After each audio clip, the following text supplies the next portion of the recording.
지난 13일에 국민의힘 최고위원 출마를 선언하셨잖아요. 예. 네, 그래서 출마 배경과 각오 한마디 좀 말씀해 주신다면.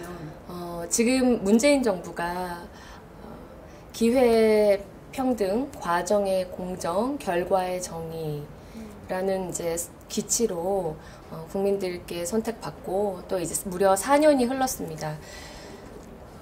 그런데 저도 이제 야당 의원이긴 하지만 국민의 한 사람으로서 실질적으로 그게 지켜지고 정권이 성공하는 것은 사실은 그 어느 진영의 문제가 아니라 국민이 편안해지는 길이기 때문에 그게 잘 지켜지길 한편으론 기대했는데 꼭 그렇지 못했던 것 같고 많은 부분에서 좀 상처를 드렸던 것 같습니다.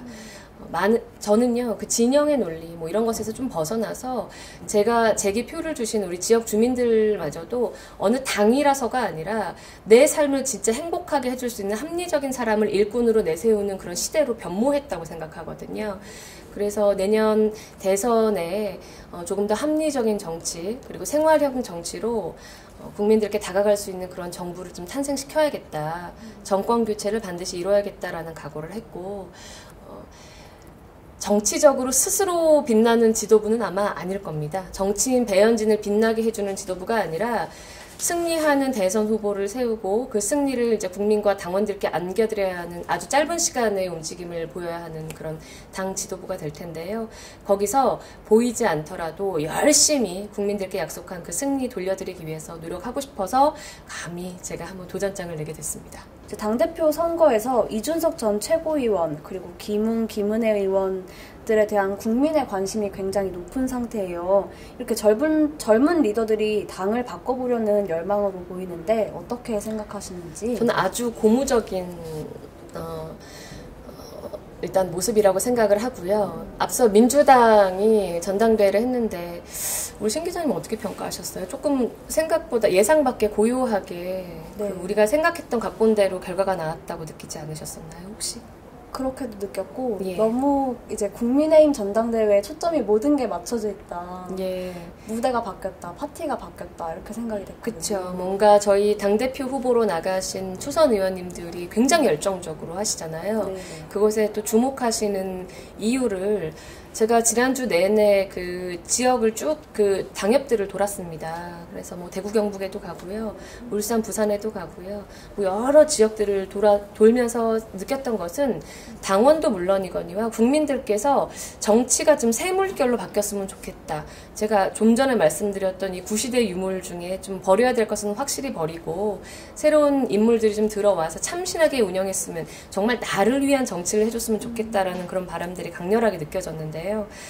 그래서 우리 젊은 의원님들 특히 최근의 국민의힘은요, 그것을 이제 어디선가는 초선과 중진 간의 갈등이라고 표현하시는데 그게 아니라 정말 그 초선 의원들도 중진 의원들께 선배들이지만 해야 할 말씀은 다 명확하게 하시고 이게 굉장히 수평적으로 민주적으로 이야기가 소통이 활발하게 되고 있습니다. 그래서 당이 이렇게 부글부글 이렇게 막 그 의욕이 끌어오르고 하는 모습은 저는 굉장히 바람직하다고 생각하고 그 모습이 시간이 갈수록 국민들 보시기에도 안정감 있게 조금 더 세련돼지지 않을까. 그래서 우리 초선 의원님들 그리고 이준석 전 최고가 열심히 뛰시는 모습 저는 응원하고요.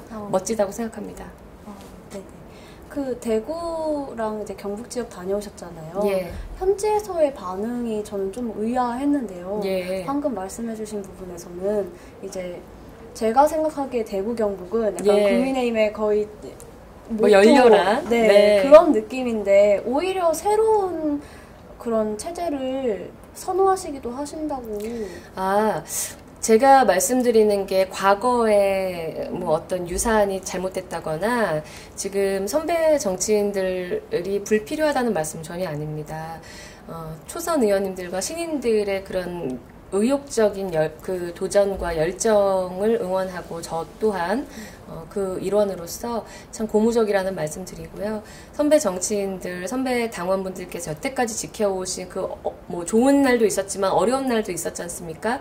그 시간은요, 물리적으로 이미 우리가 흘려보낸 시간은 절대 바꾸지 못하는 가치 있는 우리의 역사입니다. 그래서 그 부분에 대해서 가서 또 명확하게 말씀을 드렸고, 당원들께서도 밖으로 비춰지는 모습이 마치 당내에서 우리를 구태로 좀 이렇게 폄하하는 일은 없었으면 좋겠다라는 당부를 또 주셨어요. 네. 예, 그 말씀은 제가 또 깊이 새겨 듣고, 선배님들, 그리고 부모님 세대들, 또 우리 선배 정치인들 다 섬기면서 또 우리 초선 의원들이 예의 바르게, 그 예의라는 게 무슨 장유유서 뭐 이런 얘기 아닌 거 아시죠? 네. 예, 우리가 사회 윤리 맞게끔 너무 버릇없이 정치하면 또 안 된다라는 생각이 있어서 잘 해나가도록 하겠습니다. 굉장히 바람직한 협력의 모습이지 않을까 네, 기대를 좀 감사합니다. 하고 있습니다. 네. 네. 이제 마지막으로 최고위원으로서의 배현진 의원의 경쟁력을 좀 PR하신다면 예. 저는 아마 당이 가장 어려웠던 시기에 당에 입당한 것 같습니다. 그리고 저는 MBC에서 또 있으면서 그 역사를 굉장히 많은 국민들께서 아시는데요. 가장 어려웠던 시기에 무엇이 어려웠는지를 제가 함께 몸소 같이 겪어냈고, 그 어려웠던 시기에 저 개인의 유불리를 따져서 고통을 피하지 않았습니다. 함께 돌파해 나가려고 노력했던 게 아마 제가 얻은 가장 큰 수학이자 자산이라고 생각을 하고요. 두 번째는 그 어려운 싸움 끝에 송파을이라는 지역에서 우리 전 정무수석이셨죠. 4선의 그 의원을 제가 이기고 송파을의 깃발을 정말 오랜만에 되찾아왔는데요. 이번에는 대선 승리의 깃발을 가져와서 저는 선거를 지금 2번을 격렬하게 치러봤잖아요. 네. 예, 그 힘을 그대로 이어가서 국민과 당원들께 안겨드리고 싶고요. 그런 점은 철딱선이 없는 그냥 신의 정치는 아니다, 이런 말씀입니다. 그래서 어려움과 기쁨을 함께 나눈 그 자산이 아마 배현진의 가장 큰 힘이 아닐까. 그리고 어느 자리에 나가도 국민들께서, 제가 MBC가 참 감사한 게 전국을 가도 저를 다 알아봐 주시니까요. 그것은 함부로 어떻게 그냥 얻고자 해서 얻어지는 자산은 아니지 않습니까? 네. 그리고 젊은 30대의 정치인이라는 점에서 어떤 참신한 모습, 그런 모습을 보여드릴 수 있는 바람직한 일꾼 한 명이 되지 않을까 싶어서 이런 점들을 잘 유념해서 봐주시고, 저를 빛내기 위해서가 아니라 내년 3월에 대선 승리로 국민들께 꼭 그 보답해드리기 위해서 나왔다는 점을 다시 한번 알아주셨으면 좋겠습니다.